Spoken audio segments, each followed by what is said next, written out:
After 5 months of struggle, the United Nations Security Council passed a resolution calling an immediate ceasefire between Hamas and Israel in Gaza. The resolution was proposed by 10 elected members of the Council. Despite the adaptation, we haven't seen an implementation on the ground yet. Hi, my name is Sinan Tunçdemir. I am at the United Nations headquarters in New York City with Ambassador of Mozambique. Ambassador, thank you very much for being here today. Thank you very much. I would like to start with the resolution was adopted a couple of weeks ago. How soon can we expect implementation of this resolution? The implementation of resolutions of the Security Council depend primarily on those countries to which the resolution, the decisions are addressed. In this case, we intended the resolution to be implemented as soon as possible by both the State of Israel and the Hamas group. We understand that in order to do that, negotiations had to take place, and we are told that those negotiations are underway. The Security Council does not have control on the development of progression of those negotiations, but we expect everyone to respect and abide by the Security Council resolutions because they are binding and mandatory. As a member of the Security Council, do you think the Security Council can convince Israel for a two-state solution? Not at this stage. The two-state solution was initiated right from the beginning in 1948. And this is a position adopted by successive sessions of the Security Council, including Resolution 248, 242 of 1967, which brought to an end the conflict in the Middle East. It included, of course, a creation of a state of Palestine. And over the time, there were many such initiatives aiming at implementing this decision of a two-state solution. And this is the reason why last week we had the meeting on the admission of the state of Palestine into the United Nations membership. At this point, let me ask you this, Ambassador. When we talk about the Kurds, we are talking more than 40 million people. We understand they don't have a state. But do you think this is fair to them? For example, they don't have a chair at the United Nations.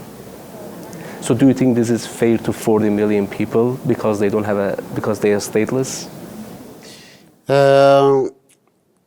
When we were debating last week, I think it was on Friday or Thursday, on the 19th of April, the admission, 18th of April, the admission of the state of Palestine into the family of the United Nations.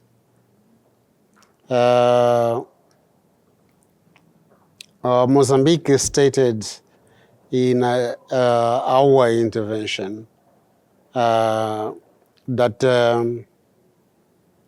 to gain our independence, we had to fight protracted liberation struggle of more than 10 years.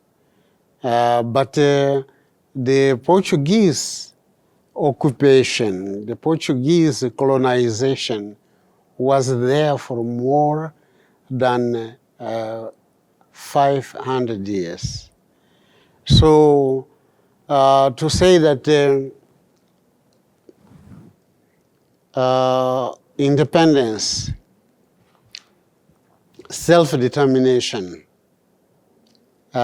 sovereignty are granted not by other states, not by any entity, even the United Nations. Those requirements are earned by each people who fight for it, like we did in Mozambique, Angola, Cape Verde, and other countries. Throughout the history, some countries were luckier, more lucky in obtaining their independence than others. For example, in the 60s, we had many French and British colonies who were just granted their independence in line with the United Nations General Assembly Resolution 1514, which demanded the granting of self-determination and independence to those people and countries under colonization, under colonialism. So you would see that large numbers of countries attained their independence in the 60s through peaceful means. For us, Mozambique, we like Angola, like Guinea-Bissau, we had to fight for the independence. And next month, Mozambique will be the president of the Security Council. What is the expectation? I mean, what should be expectation for us? What will be like the main topic for the Security Council next month? Or do you think we will see anything related to the Kurds, or we will see more like international issues? So far, we have nothing about the Kurds on the agenda of the Security Council. But we have very important topics that will have the attention of the Security Council. But look, before I develop this point, let me say this. There are many issues of international concern of peoples and countries that are not at all on the agenda of the Security Council. It does not mean that these are not problems that we have to respect. They are problems, but the Security Council does not discuss every and each problem in international law. Do you think the Security Council members or Mozambique, as an ambassador of Mozambique, you are like aware of the Kurdish question? Do you think it's a big international problem, or what do you think? What are the thoughts? I have to confess that our information is not